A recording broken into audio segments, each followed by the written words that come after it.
Do you know that you can get into Google without knowing how to write a single line of code? Well, today we're going to be discussing about that job posting that is gaining a lot of traction, especially after the quarantine has happened. Yes, my dear friends, today we'll discuss about the new age art that is graphic design. And to have this conversation, we have Mr. Gajesh Mitkari with us, who is currently in the final year of his Bachelor's of Design degree from the college that is known as the IIT Bombay, but for designers, that is the National Institute of Design, NID. And it's gonna be a very fun conversation today. This is your host, Naman Monga. You're watching Bahut Scope Hai. Let's get started.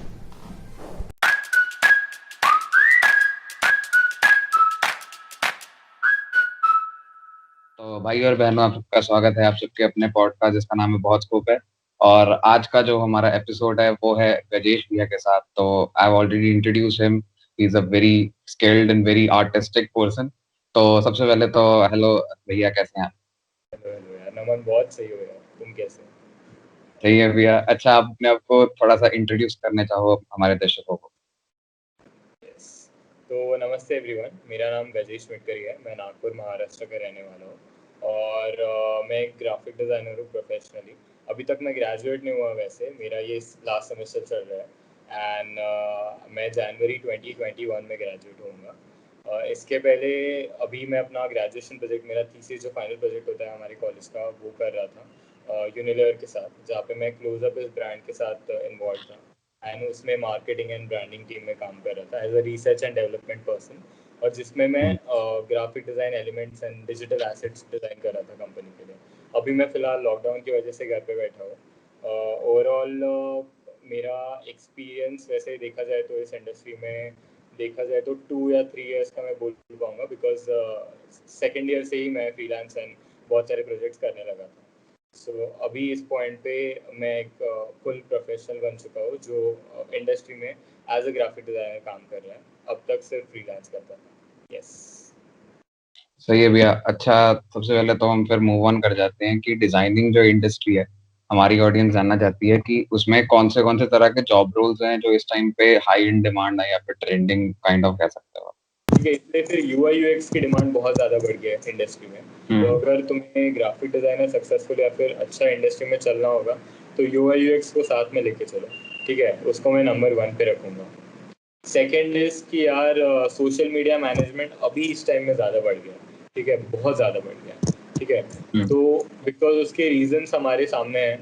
ठीक है, लोगों का जो overall engagement है हर चीज़ के साथ, अभी तुम दिन में तुम खुद ही कितने बार तुम्हारा फ़ोन चेक करते हो, कितने बार तुम्हारा इंस्टाग्राम, राइट? और इंस्टाग्राम में तुम्हारे सामने कितने सारे ब्रांड्स आते हैं। अगर मैं सिर्फ एक फूड इंडस्ट्री के नाम ब्रांड का बात करूँ, फॉर एग्जांपल अगर मैं सिर्फ तुम्हें बोलूँ कि तुम्हें KFC का ऐड आ रहा है, तो लेकिन KFC के साथ तुम्हारे इसमें मैकडोनल्ड्स का भी ऐड आ रहा होगा, तुम्हारे इसमें बाकी फूड इंडस्ट्रीज। तो ऐसी कौन सी चीज़ें जो तुम्हें कोई एक स्पेसिफिक ब्रांड को सिलेक्ट करने के लिए एंगेज करेगी, तुम्हें खींचेगी उसकी तरफ? तो उसके लिए ना सोशल मीडिया मैनेजर जो होते हैं, सोशल मीडिया हैंडल करने वाले जो लोग होते हैं ना, उनका डिमांड बढ़ गया। तो सेकंड, इसमें सोशल मीडिया मैनेजमेंट का डिमांड काफ़ी बढ़ गया। तो यू मैं नए जिनको ग्राफिक डिज़ाइनर बनना है, जिनको इसमें और एक्सप्लोर करना है, उनको यही बोलूँगा कि आजू बाजू जो हो रहा है, जो ट्रेंडिंग चल रहा है ना, उसको देखो, उसको स्टडी करो एंड उसके हिसाब से उस फील्ड में जाओ। तो अभी सेकंड इसमें सोशल मीडिया मैनेजमेंट हो गया। थर्ड इसमें अगर मैं बोलूँ तो वो हो गया हमारे जितने भी OTT साइट्स होते हैं ना, OTT साइट्स मतलब नेटफ्लिक्स, प्राइम, ये सारा यूट्यूब वगैरह जो हो गया ना, उसका डिमांड काफ़ी बढ़ गया अभी। बिकॉज अभी तुम घर पे बैठ के ना, जिसके पास नेटफ्लिक्स का सब्सक्रिप्शन नहीं था वो भी नेटफ्लिक्स का सब्सक्रिप्शन ले रहा है। ठीक है, बिकॉज तुम करोगे क्या घर पे बैठ के इतना टाइम? ठीक है, तो अभी नेटफ्लिक्स और प्राइम जैसे भी जो लोग हैं ना, उन्होंने भी अपना जो ओवरऑल जो मार्केटिंग होता है, जो रीच होता है ऑडियंस तक, वो बढ़ाने का जितना ट्राई कर सकते हैं उतना किया है। ठीक है, जितना वो ज़्यादा एक्टिव रह सकते हैं सारे सोशल पेजेस पे या फिर ओवरऑल सबके इसमें, वो ट्राई कर रहे हैं। तो थर्ड होता है कि यार किस तरह से तुम किसी भी प्रोडक्ट, फिल्म या फिर तुम्हारे आइडिया को प्रमोट करते हो। ठीक है, तो मेन है marketing. Marketing is really important. ठीक है, तो ग्राफिक डिज़ाइनर को मार्केटिंग का नॉलेज होना काफ़ी इम्पोर्टेंट है। अदरवाइज तुम सिर्फ एक आर्टिस्ट बन के रहोगे जो चीज़ों को ब्यूटिफाई कर रहे हैं। ठीक है, तो आई थिंक ये चीज़ें हैं जो अभी ट्रेंडिंग है इस पॉइंट पे, because of the Covid situation. Overall बहुत सारी। हाँ, तो अब हम आ जाते हैं मुद्दे की बात पे, वो है पैसा। तो अगर हम पैसे में नहीं, सॉर्टेड। हाँ, अगर हम पैसे की बात करें तो आजकल जो सबसे ज्यादा ट्रेंडिंग चीज चल रही है वो है सॉफ्टवेयर इंजीनियर। तो कहते हैं कि हाँ। सॉफ्टवेयर इंजीनियरिंग में बहुत पैसा है। तो अगर हम हम्म, एक सॉफ्टवेयर इंजीनियर जो है एवरेज जो पैकेज लगता है सॉफ्टवेयर इंजीनियर, उसको अगर हम कंपेयर करें एक ग्राफिक डिजाइनर से, तो हम्म, उसमें कितना फर्क है और क्या उस टाइम पे हमें ग्राफिक डिजाइनिंग यूज करनी चाहिए? ओके। सो देखो यार, पैसों का तो ऐसा है कि ओके, मैं सॉफ्टवेयर इंजीनियर से बात करता हूँ। नाउ हम लोग इस पॉइंट को देखेंगे कि एक सॉफ्टवेयर इंजीनियर के कंपनी के लिए। सो हम्म मेरा जितना नॉलेज है, जितना मेरा एक्सपीरियंस है, उससे मुझे ये पता हम्म है कि वो कंपनी के लिए नए नए ऐप्स और वेबसाइट डिज़ाइन करता है, वो कोडिंग करता हम्म है, ठीक है। एंड वो बेसिकली सॉफ्टवेयर डिज़ाइन करता है जो अभी ट्रेंडिंग है इस पॉइंट पे, ठीक है, जिसकी अभी हाँ हर इंडस्ट्री को रिक्वायरमेंट है। But at the same time तुम कितना भी अच्छा ऐप, कितना भी अच्छा वेबसाइट डिज़ाइन कर लो, कितना भी अच्छा हम्म वेबसाइट बना लो, एम डिज़ाइन, बिकॉज डिज़ाइन का जॉब ग्राफिक डिज़ाइनर का होगा। सबसे इम्पोर्टेंट चीज़ है कि वो कितना ज़्यादा विजुअली अपीलिंग भी है लोगों के लिए, ठीक है। हम्म मैं हम्म कोई ऐप क्यों डाउनलोड करूँगा? सिर्फ इसलिए नहीं बिकॉज वो काफ़ी मतलब वो काफ़ी अच्छा इंटरफेस, उसका काफ़ी अच्छा है, फिर काफ़ी एक्सेसिबल है, ऐसा कुछ नहीं है। एट द सेम टाइम उसका विजुअली भी डिज़ाइन जो होता है वो काफ़ी अच्छा होना चाहिए, ठीक है, मतलब विजुअली। आप ये कह रहे हो कि आजकल ऐसे बहुत सारे ऐप्स आ गए सेम चीज के लिए जो सेम फीचर्स हमें देते हैं, हम उसमें से वो एग्जैक्टली, पिक करते हैं जो जिसका यूजर इंटरफेस, जिसका एक्सपीरियंस ज्यादा अच्छा है। तो एग्जैक्टली, दैट इज एग्जैक्टली, एक एग्जैक्टली। तो अभी मैं नंबर्स में बोलूँगा, ठीक है, एकदम एग्जैक्ट तुम्हें नंबर्स बताऊंगा कि कितना हम्म हमें मिलता है, कितना बाहर चल रहा है इस पॉइंट पे, और कितना हम्म मिलना चाहिए, ऐसा मुझे लगता है, ठीक है। तो सॉफ्टवेयर डिज़ाइन में एज अ ग्राफिक डिज़ाइनर तुम्हारा काम UI UX में ही इन्वॉल्व होता है मोस्टली, ठीक है। और अभी इस पॉइंट पे डिमांड बढ़ने की वजह से ऑब्वियसली प्राइसेस काफ़ी बढ़ गए, ठीक है। और कंपनी ज़्यादा से ज़्यादा देने का ट्राई कर रही है हर कंपनी। तो अगर तुम एक्सपीरियंस हो, तुम्हें UI UX की अच्छी नॉलेज है, और तुम हम्म अच्छे इनपुट और तुम अच्छा आउटपुट दे पाते हो, तो स्टार्टिंग 60-70 के से इजीली हो जाती है, ठीक है। हम्म और जनरली कैसा होता है, एज अ फ्रीलांस डिजाइनर अगर तुम सिर्फ एक चीज़ पिकअप कर रहे हो, तो ऐसा नहीं होता है कि तुम UI और UX दोनों कर रहे हो, ठीक है।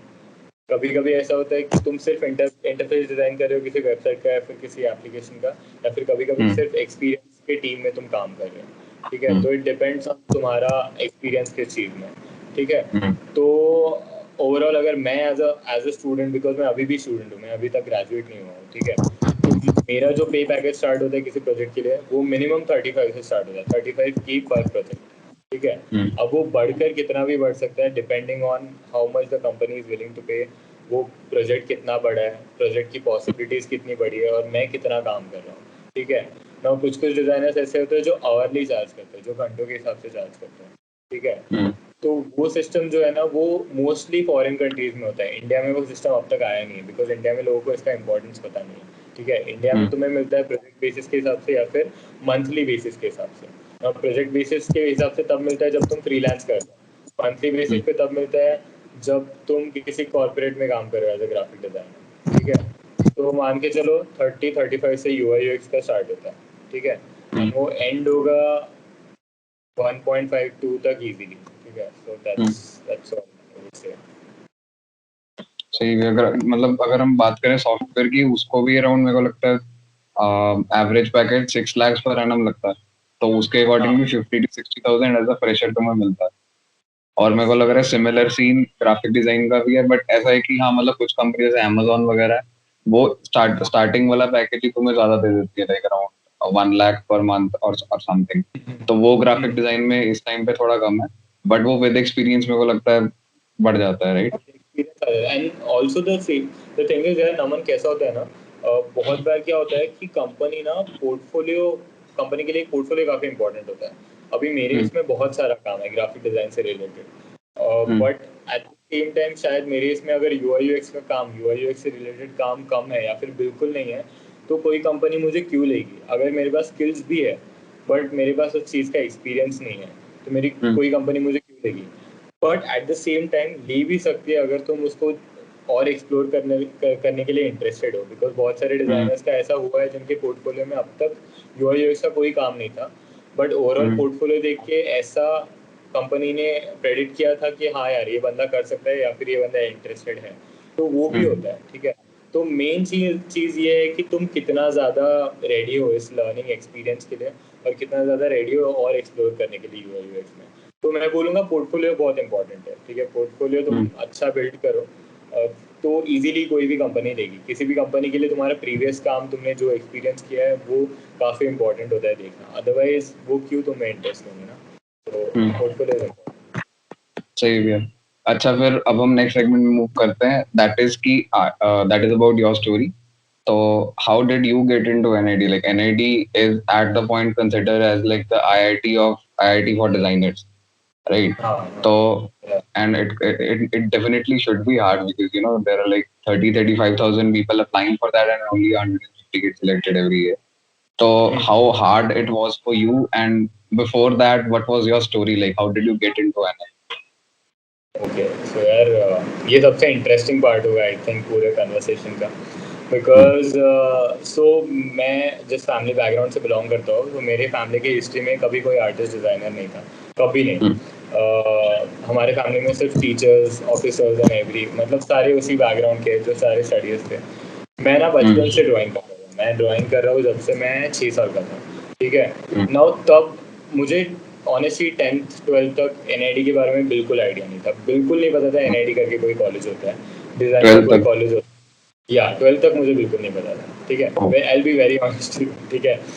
और मतलब फिर ओवरऑल तुम्हें इन फ्रॉम द बिगिनिंग बताता हूँ कि कैसे उस फील्ड में गया मैं। तो ड्राइंग रेगुलरली चलता था, बट 10th में ऑब्वियसली वो बंद हो गया स्टडीज़ के हिसाब से। हाँ, समझ पा रहा एग्जैक्टली सबका होता है। एंड देन उसके बाद 11th 12th में क्या हुआ कि वो इन्फ्लुएंस, पीयर इन्फ्लुएंस होके और फैमिली का सुन के मैंने आईआईटीज़ के लिए प्रिपेयर किया, ठीक है। तो मैंने आईआईटीज़ की कोचिंग ज्वाइन किया एंड मैंने 11th and 12th के लिए मेरी स्ट्रीम में साइंस लिया। तो फिर लेकिन मेरा प्रॉब्लम हो गया, तो एक फिर क्या हुआ कि मुझे ना मेरे स्कूल के टीचर्स ने बहुत डांटा और बोला कि यार तुम कुछ नहीं कर पाओगे लाइफ में, तुम स्कूल आते नहीं हो, ठीक है, और बात करते रहते हो। तो उस पॉइंट पे मुझे रियलाइज़ हो गया कि अगर ये सेम सिस्टम में मैं फिट नहीं होता हूँ, जिसमें रेगुलरली स्कूल में जाना पड़ता है, पढ़ाई करनी पड़ती है, बुक्स देखनी पड़ती है, हर रोज का एक शेड्यूल होता है, मैं उसमें फिट नहीं होता हूँ। फिर मैंने ज़्यादा फोकस किया आर्किटेक्चर के ऊपर, तब मैंने ना आईआईटी और जेडब्ल्यू का प्रिपरेशन को ब्रेक दे दिया। ओवरऑल पूरी तरीके से ब्रेक नहीं, बट मेरी प्रायोरिटी सेट हो गई कि मुझे आर्किटेक्चर करना है, ठीक है। और ये था मेरा 12th का बिगिनिंग। तो उसके बाद मैं रेगुलर ज़्यादा अच्छे से ना मेरे आईआईटीज़ की प्रिपरेशन, आर्किटेक्चर के प्रिपरेशन में लग गया, ठीक है। अब जब मैंने exam the in the and, तब ऐसा हुआ कि मेरे पापा ने तब मुझे एनआईडी को इंट्रोड्यूस करवाया, ठीक है। ये बात है 24 पे, ठीक है।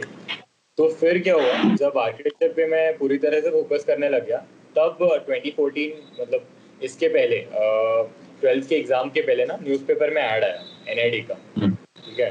और तब तक एनआईडी मेरे फैमिली में किसी को नहीं पता था, ठीक है। नागपुर से ही तो हर साल 2 बच्चे 3 बच्चे सिलेक्ट होते हैं एनआईडी में, और मतलब बहुत रेयरली होगी। तो फिर मेरे पापा ने मुझे बोला, इंट्रोड्यूस करवाया कि यार ऐसा ऐसा कोई कॉलेज है और तुम उसकी भी एग्ज़ाम दे ही दो, ठीक है, जो होगा वो देख लेंगे, ठीक है। तब और मैंने कैसे किया कि वो एग्ज़ाम सिर्फ इन्हीं के लिए प्रिपेयर किया, ये 2014 की बात है। फिर उसके बाद क्या हुआ कि मैंने आर्किटेक्चर की एग्ज़ाम दी, जेडब्ल्यू और नाटा, जो आर्किटेक्चर की एग्ज़ाम्स होती है। फिर जेडब्ल्यू मेंस दी, जो इंजीनियरिंग और आईआईटीज़ की होती है, और उसके साथ साथ एनआईटी भी दी थी, ठीक है।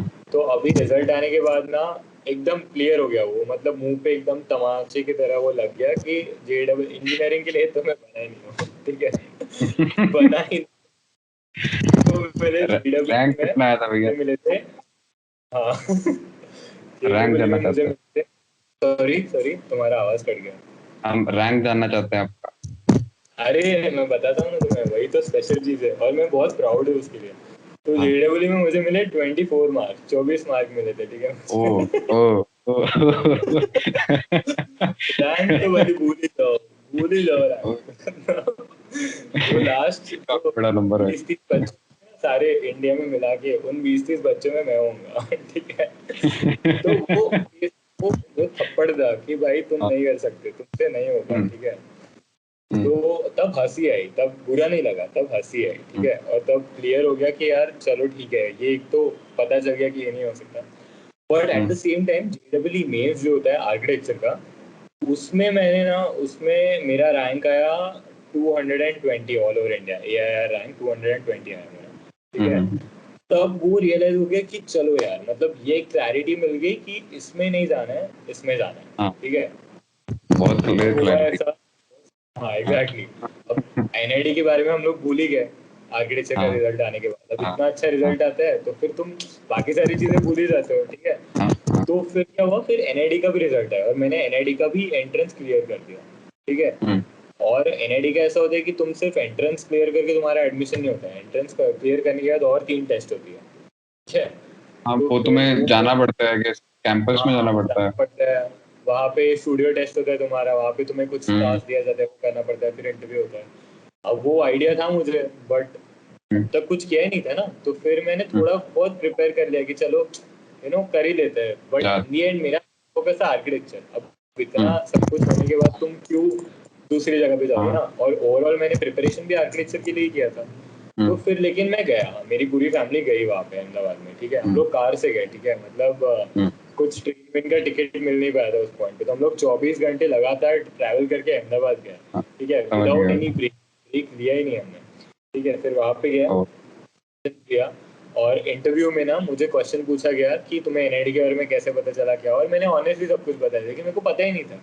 मैं उस बैकग्राउंड बैकग्राउंड से हुई नहीं जिसको डिजाइन के बारे में पता होगा, ठीक है। और हम्म, ये पता चला मुझे मेरे पापा से, ठीक है। तो हम्म, फिर वहाँ के ना एक बहुत फेमस फैकल्टी ने, जो मेरे अभी गुरु है बेसिकली, वो मेरे सबसे अच्छे फेवरेट फैकल्टी है, मतलब मैं हम्म, जिनको बहुत मानता हूँ। उन्होंने मुझे बोला था कि यार अगर तुम्हारा नहीं हुआ अभी इस साल तो तुम क्या करोगे। तो मैंने हम्म, जोर जोश में बोल दिया कि यार मेरे पास ऑप्शन है, मैं आर्किटेक्चर करूंगा, ठीक है। लेकिन मुझे वो बोलने के बाद रियलाइज हुआ कि काफी रूड हुआ होगा शायद ये। तो हाँ, मैंने एडिशन में ये बोल दिया कि शायद मैं अगले अगले साल फिर से आ जाऊंगा, ठीक है, प्रिपेयर हाँ, करके, ठीक है। हम्म, तो यार शायद उनको बुरा लग गया, मेरा नहीं हुआ सिलेक्शन NID में उस साल, ठीक है। एक मार्क से रह गया मेरा। वो क्लोजिंग ओ, था उस टाइम पे 50 और मेरे को 49 मिला, ठीक है।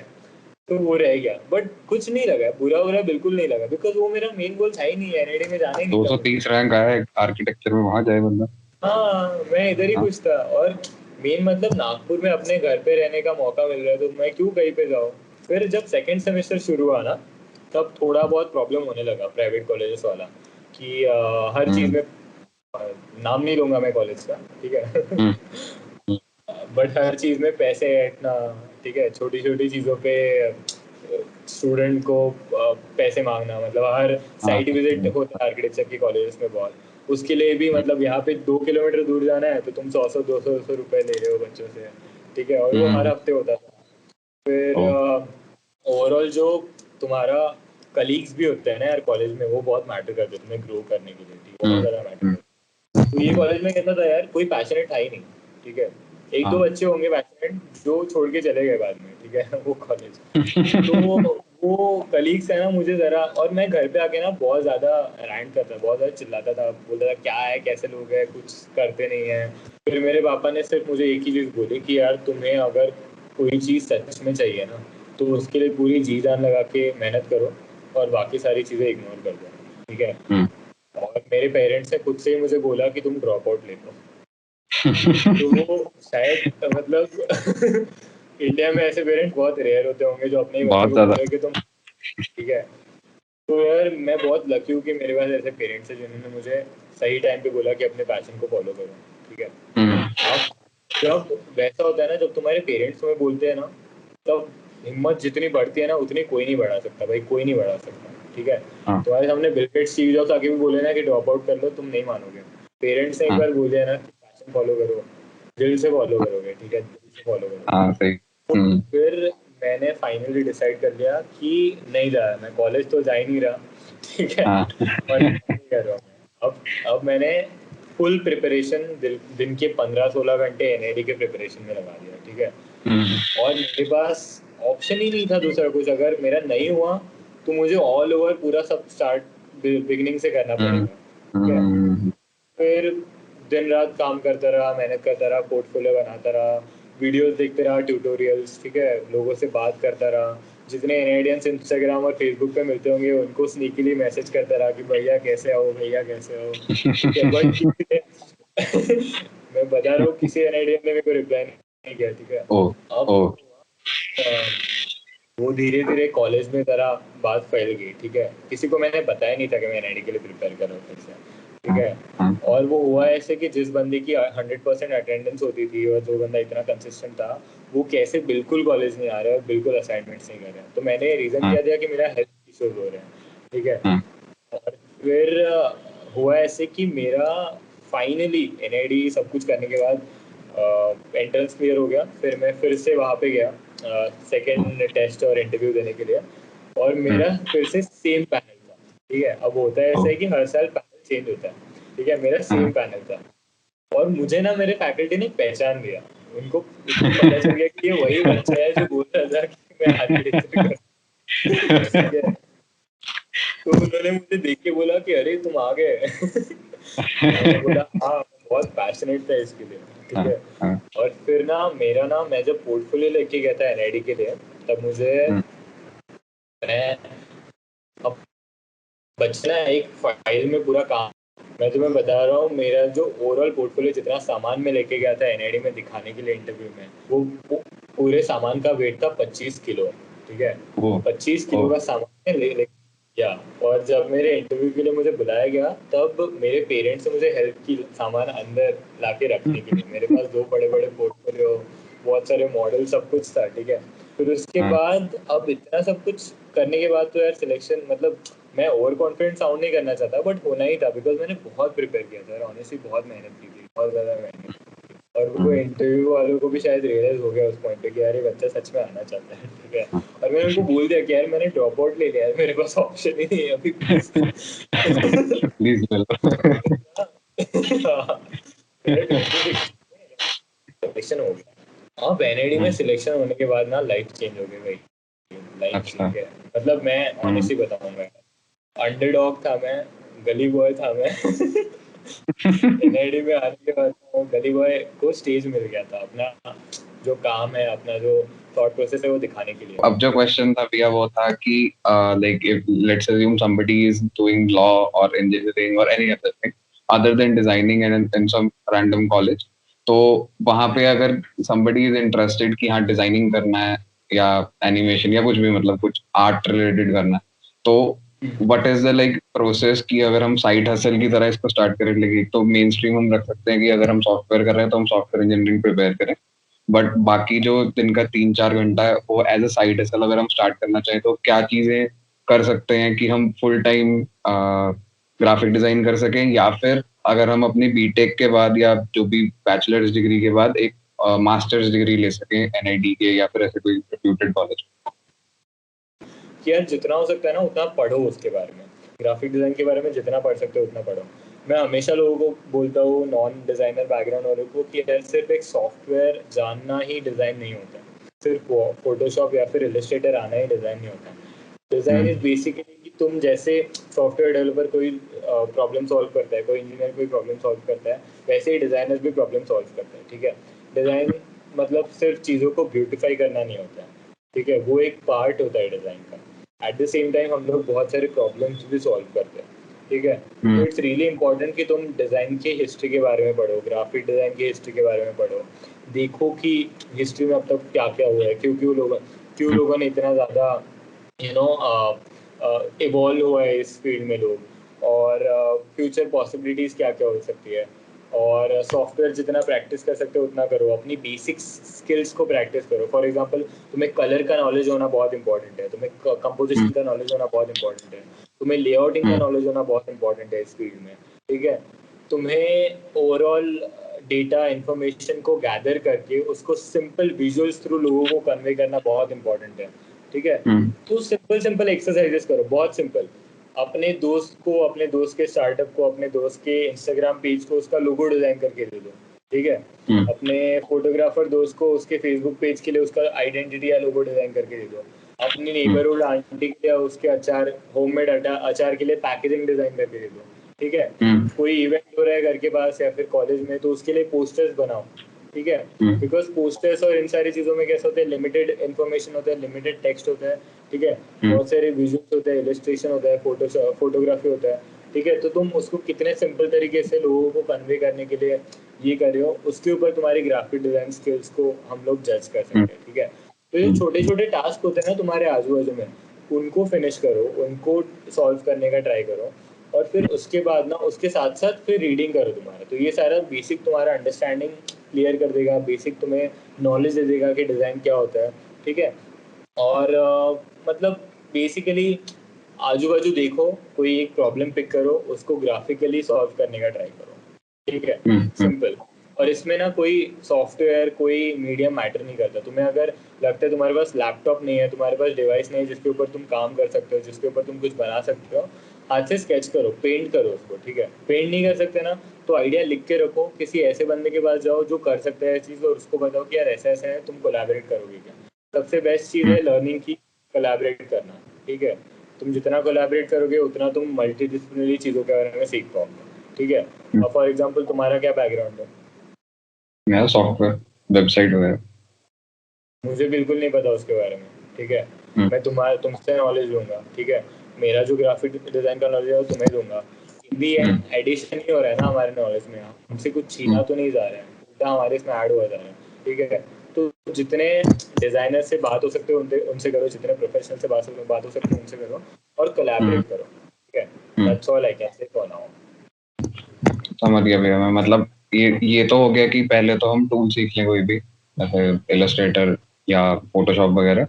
तो अगर टूल नहीं सीख सकते फिर भी बेसिक, मतलब जो अब लेआउटिंग वगैरह जो आपने बताया, तो वो सब चीजें कर ली, मान लो वंस वी आर कॉन्फिडेंट कि हाँ हम डिजाइन कर सकते हैं, हम प्रॉब्लम सॉल्व कर सकते हैं, उसके बाद जैसे मास्टर्स के कोर्सेज होते हैं एनआईटी या फिर ऐसे इंस्टीट्यूट्स में डिजाइनिंग रिलेटेड, तो उसके लिए कैसे अप्रोच करें कि क्या तुम्हारा पोर्टफोलियो होना चाहिए या फिर उसको कितना टाइम लगेगा, या अगर मैं अभी स्टार्ट करूँ मान लो, तो मेरे को अब से कितना टाइम लग जाएगा कि मैं अब कैपेबल हूँ वहां पे जाके अच्छा परफॉर्म कर। Okay, so see the thing is कि यार हमेशा जो डिफरेंट बैकग्राउंड के लोग होते हैं, इंजीनियर्स हो गए, डॉक्टर्स भी हो गए एक पॉइंट पे, आर्किटेक्ट्स हो गए, या फिर सॉफ्टवेयर इंजीनियर तुम्हारे का, इट्स नॉट इम्पोर्टेंट कि तुम्हारा स्किल कितना मतलब अच्छा है, इट्स नॉट इम्पोर्टेंट कि तुम कितना ब्यूटीफुल, कितना अच्छे से चीज़ बना रहे हो। इम्पोर्टेंट क्या होता है कि तुम्हारा इम्प्लीमेंटेशन कितना अच्छा है, तुम्हारे पास आइडिया है कोई, ठीक है, तुम उसके ऊपर काम कर रहे हो और तुम उसको रियलिटी में रख रहे हो,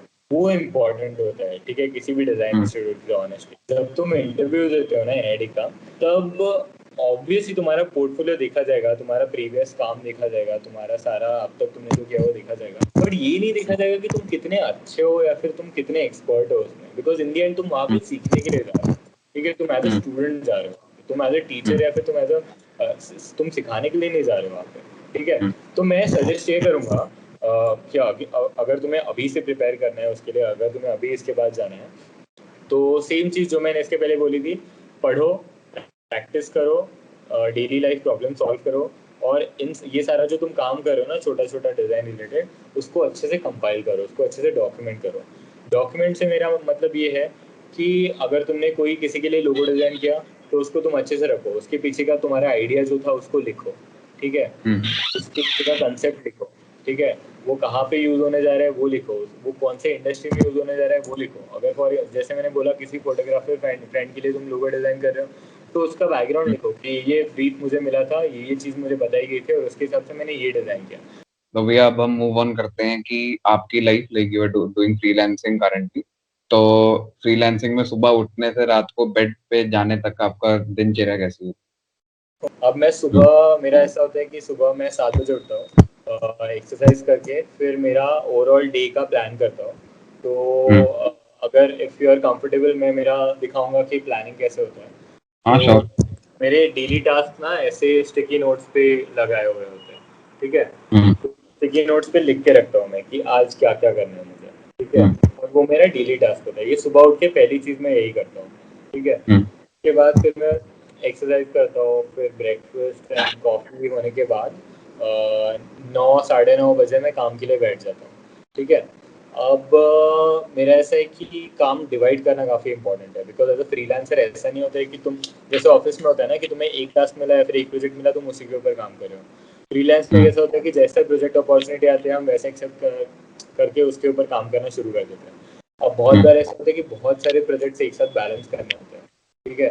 तो तुम ये नहीं कर सकते कि यार ये क्लाइंट बड़ा है, ये ज़्यादा पैसे दे रहा है, इसको मैं इसलिए मैं इसको प्रायोरिटी दूंगा, ठीक है। हम्म ऐसा नहीं होता है, तुम्हें बैलेंस करना काफ़ी इंपॉर्टेंट है, ठीक है। तो हम्म फिर मेरा ऐसा होता है कि यार जिसमें सबसे ज़्यादा थॉट प्रोसेस, थिंकिंग प्रोसेस होता है, जिसमें सबसे ज़्यादा तुम्हारे ब्रेन को अप्लाई करना होता है ना, उसको मैं सबसे हम्म दिन में ऐसे टाइम पे रखता हूँ जहाँ जिस टाइम मेरा ब्रेन सबसे ज़्यादा एक्टिव होता है।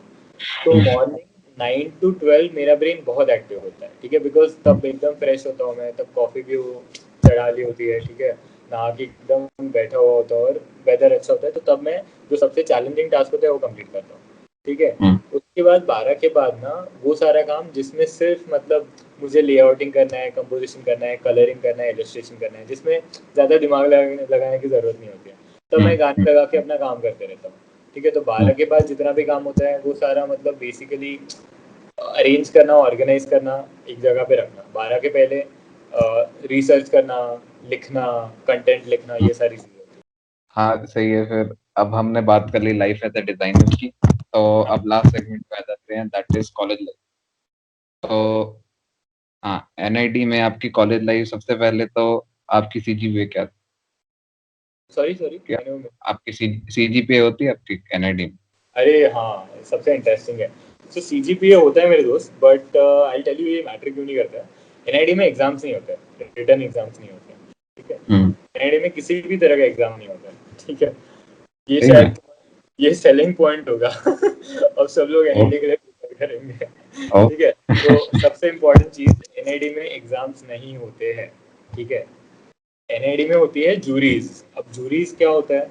जूरी बेसिकली ऐसा होता है कि 2 सेमेस्टर होता है हर साल का, हम्म ठीक है। हम्म सेमेस्टर एंड में क्या होता है कि तुम्हें अपना जितना भी सेमेस्टर ओलो तुमने जितना भी सेमेस्टर में काम किया है, डिजाइन बनाए, प्रोजेक्ट्स किए हैं, वो सब तुम्हें एक जूरी के सामने 3 या 4 मेंबर होते हैं जो तुम्हारे फैकल्टीज या फिर प्रैक्टिसिंग डिजाइनर्स होते हैं, फेमस अच्छे अच्छे जो हम्म प्रोफेशनल्स होते हैं इंडस्ट्री में, उनके सामने अपना काम प्रेजेंट करना होता है कि देखो ये मैंने बनाया है, ऐसा ऐसा कंसेप्ट था, एक प्रेजेंटेशन देना होता है। वो होता है तुम्हारा इवैल्यूएशन वाला पॉइंट। एग्जाम हम्म के भरोसे तुम्हारा इवैल्यूएशन नहीं होता है, जूरी के ओ भरोसे तुम्हारा होता है, ठीक है। तो तुम पूरा काम बताते हो। अब वो जूरी होने के बाद वो जो फैकल्टीज और वो जो मेंटर्स आए होते हैं ना, वो अपना फीडबैक तुम्हें देते हैं, बोलते हैं कि नहीं यहाँ पे हम्म तुम इम्प्रूव कर सकते हो, ये चीज़ तुम्हें लैग कर रही है, ठीक है। सीजीपीए नहीं देखा जाता है, ओवरऑल तुम्हारा पोर्टफोलियो देखा जाता है। But just for your information और हम्म, ऑडियंस के लिए मैं बता दूंगा। मेरा फर्स्ट ईयर का सीजीपीए था 8.4, ओ जो ठीक है, जो एवरेज था, तो कुछ बिकॉज आइडिया नहीं है, बढ़िया। अरे मेन होता है कि यार तुम्हें अपना डिसिप्लिन मिल जाए, तुम्हें जो करना है वो मिल जाए, ठीक है। हाँ हाँ अगर मुझे ग्राफिक डिजाइन करना है और मुझे मिल रहा है फर्नीचर डिजाइन, तो मैं हाँ 4 साल डिप्रेस रहूंगा भाई कि यार ये क्या हो गया। एक और चीज़ है, एनआईडी में सब सर मैडम बोलने का कल्चर नहीं है, ठीक है। तुम किसी को सर मैम बोल नहीं सकते हो, अलाउड ही नहीं है, ठीक है। हम्म भैया दीदी नहीं बोल सकते हो किसी को, सबको यहाँ पे तुम्हें नाम से बुलाना होता है, ठीक है। टीचर्स को भी? टीचर्स को भी, प्रिंसिपल को भी। सही में? सही सही में, में? सही में, मैं झूठ नहीं बोल रहा हूँ यार। सही में। मैं ये मानना नहीं जा रहा। हमारे हमारे तो यहाँ सीनियर को, जैसे 1 ईयर सीनियर को भी सर मैम बुलाते हैं। हाँ हाँ, मैं जानता हूँ यार, मैं खुद आर्किटेक्चर किया 1 साल, तो मैं वो सेम कल्चर में था। तो मेरा वही हाँ होना प्रॉब्लम, मैं 1 साल आर्किटेक्चर का मतलब जितना गया उतना करके गया आर्किटेक्चर, और यहाँ पे फर्स्ट ईयर में जाके एक सीनियर को गलती से भैया बोल दिया, तो सीनियर ओ ने मेरी जो ली भैया जो ली। उसके बाद तो और नहीं, इंटरनल लिटरली ऐसा डिजाइन। सीन होता है कि ऐसे टीचर जा रहा है, हाँ रमेश जा रहा है, रमेश जा रहा है ऐसे। हाँ बिंदास, अरे हम नाम से ही बुलाते हैं यार, नाम से ही नहीं, मतलब। नाम से फिर रिस्पेक्ट कैसे देते हो? फिर से सर है तो और रमेश कहता है कि और रमेश कैसे, मतलब लाइन क्या हुई? ऐसा है वैसा है बट इमेजिन नहीं हो पा रहा। अरे हाँ यार, वो मैं समझ सकता हूँ कि पहले पहले काफी अनकंफर्टेबल होता है वो सिचुएशन, बट हाँ overall in general design industry में ही सबको नाम से ही बुलाया जाता है, तुम वो डिजाइनर सही को है, वो ठीक है, मैं मान गया। मेरे को यहीं पे मेरा डाउट है, कोई टीचर को कैसे ग्रीट करते हो? रमेश कैसा है? रमेश आप कैसे हो, आपने सुबह क्या खाया था, आप क्या क्यों तू वाह, वगैरह वाह, है भाई। ऐसे नहीं होता तो ये काफी चिल सीन है। यार। मैं मुझे खुद को भी बहुत प्रॉब्लम हो रही है इनिशियली, बिकॉज हाँ मेरे पेरेंट्स टीचर्स है और मैं हाँ, कभी किसी टीचर को नाम से नहीं बुला सकता क्योंकि मेरे खुद के कोई पेरेंट्स चांस ही नहीं। हाँ, और मेरा कल्चरल बैकग्राउंड मुझे वो अलाउ ही नहीं करता, ठीक है। सही में, बट सही में। तुम वो यूज टू हो जाते हो उसके लिए। ठीक है भैया, लास्ट क्वेश्चन मेरा, आपको क्या लगता है ग्राफिक डिजाइन का इंडिया में कितना स्कोप? और गुड मनी, गुड वर्क, अगर तुम पैशनेट हो तो तुम बहुत अच्छा कर सकते हो इस इंडस्ट्री में। और इंडिया का स्टार्टअप सीन, इंडिया का इंडस्ट्री सीन देख के तुम कंपेयर कर सकते हो कि ग्राफिक डिजाइन कैसे क्या क्या चल रहा है। बिकॉज हर इंडस्ट्री में ग्राफिक डिजाइन की जरूरत होती है, ठीक है। तो स्कोप तो यार बहुत है, बहुत ज्यादा है, बहुत स्कोप है, बहुत स्कोप बहुत स्कोप है। है। तो मेरा क्वेश्चन का इंटेंशन ही नहीं था कि एंड में हम ये पॉइंट पे आएंगे। बहुत स्कोप है। और इसी नोट पे हमारे पॉडकास्ट की सेल्फ प्रमोशन के साथ आज के हम इंटरव्यू को खत्म करते हैं। थैंक्स अ लॉट भैया, आपके साथ टाइम स्पेंड करके हमें बहुत अच्छा लगा, बहुत ज्यादा इंसाइट्स मिली, and we wish you all the very best for the future. इसी के साथ हम फिर आज की बात को समाप्त करते हैं। बहुत बहुत धन्यवाद। ठीक है, थैंक यू।